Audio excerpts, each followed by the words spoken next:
Welcome to lecture number 88, historical topic 8.5, culture after 1945. The theme is American and regional culture. There is one learning objective, and that is explain how mass culture had been maintained or challenged over time. There's only one key concept, but has been split up into two parts. The first part will cover the first part of the learning objective, how culture was maintained. The second part is going to be how it was challenged. So the first part says mass culture became increasingly homogeneous in the post-war years. That means that culture is pretty much the same across the country, and there are very few deviations from the large mainstream American culture. All of the products that were being produced and bought as part of consumerism were trying to promote one way of thinking. The invention that has the biggest impact on this is television. In the years after the war, it became more widespread. There was one television set for every nearly 3 Americans. The programming on television was a lot less extensive than it is today, since the invention of cable television or cable networks won't come along for another 40 years. The major broadcasters of the radio age are the same broadcasters in the world of television, ABC, CBS, and NBC.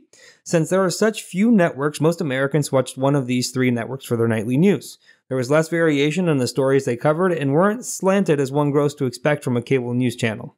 Since these networks were not chasing a conservative or liberal audience, there was less sensationalism or slant included in stories compared to today. Therefore, there were a clearer set of facts that everyone could agree on and a greater trust overall in the integrity of journalism. The types of entertainment programs that aired during this time were called sitcoms, short for situational comedies.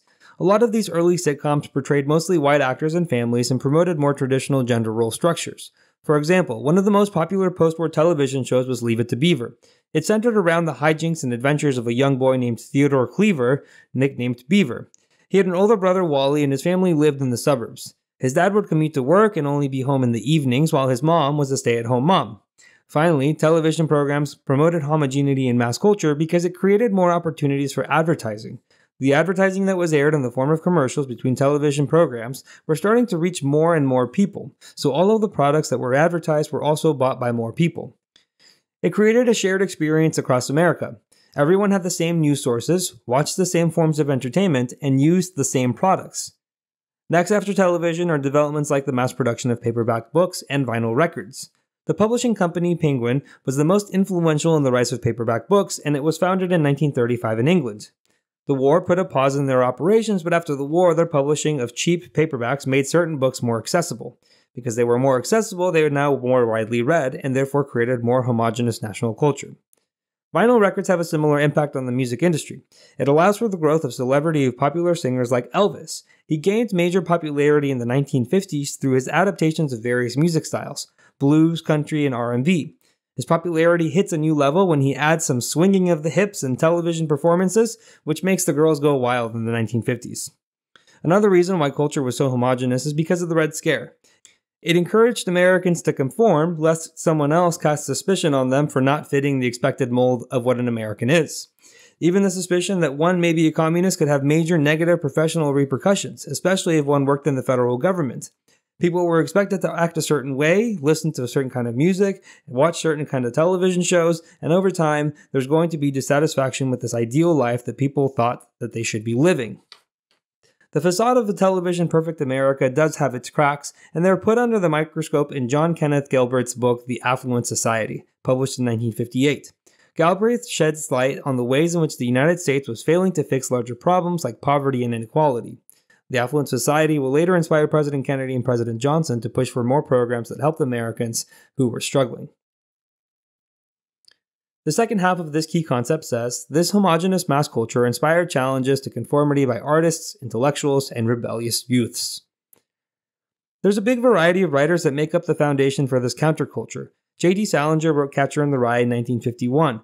The main character of the novel, Holden Caulfield, is a teenager that was expelled from prep school and rails against phoniness in the adult world, probably what he perceives as people's attempts to conform. As he makes his way through New York City, Holden battles depression, alienation, and the loss of innocence.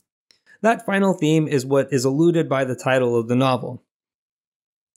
Joseph Heller's Catch-22 is set during World War II and pokes fun at the rigidity and bureaucratic nature of the military and the absurdity of war. It's significant that it does so at a time in which any criticism of the US and its armed forces could be misunderstood as communist sympathies.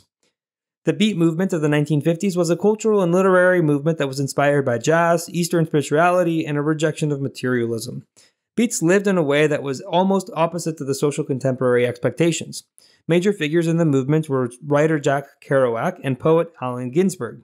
Jack Kerouac wrote the book On the Road in 1957.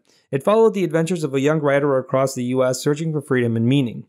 The mainstream culture that was covered earlier in the lecture was present in On the Road and portrayed as insufficient to fulfill the restless younger generation. Howl was Allen Ginsberg's most famous poem, in which he blames consumerism and conformity for destroying the individual spirit. Howl is influential in its form too, as it often rambles on. Here's a preview of the first few lines. I saw the best minds of my generation destroyed by madness, starving hysterical naked, dragging themselves through the Negro streets at dawn, looking for an angry fix. Angel-headed hipsters burning for the ancient heavenly connection to the starry dynamo and the machinery of night. Who poverty in tatters and hollowed-eyed and high sat up smoking in the supernatural darkness of cold water flats floating across the tops of cities contemplating jazz. Who bared their brains to heaven under the L and saw Mohammedan angels staggering on tenement roofs illuminated.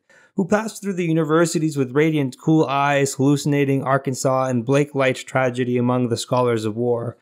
Who were expelled from the academies for crazy and publishing obscene odes on the windows of the skull. Who cowered in unshaven rooms and underwear, burning their money in wastebaskets and listening to the terror through the walls. Hopefully that gives you a pretty good sense of what the poem was like. The poem used bountiful use of swear words in reference to drugs and sex. It resulted in an obscenity trial in 1957 to try and stop its publication. The case against the poem and the book it was published in eventually failed since the judge decided it was of redeeming social importance. The beats lay the foundation for future countercultural movements like the hippies and the anti-war movement.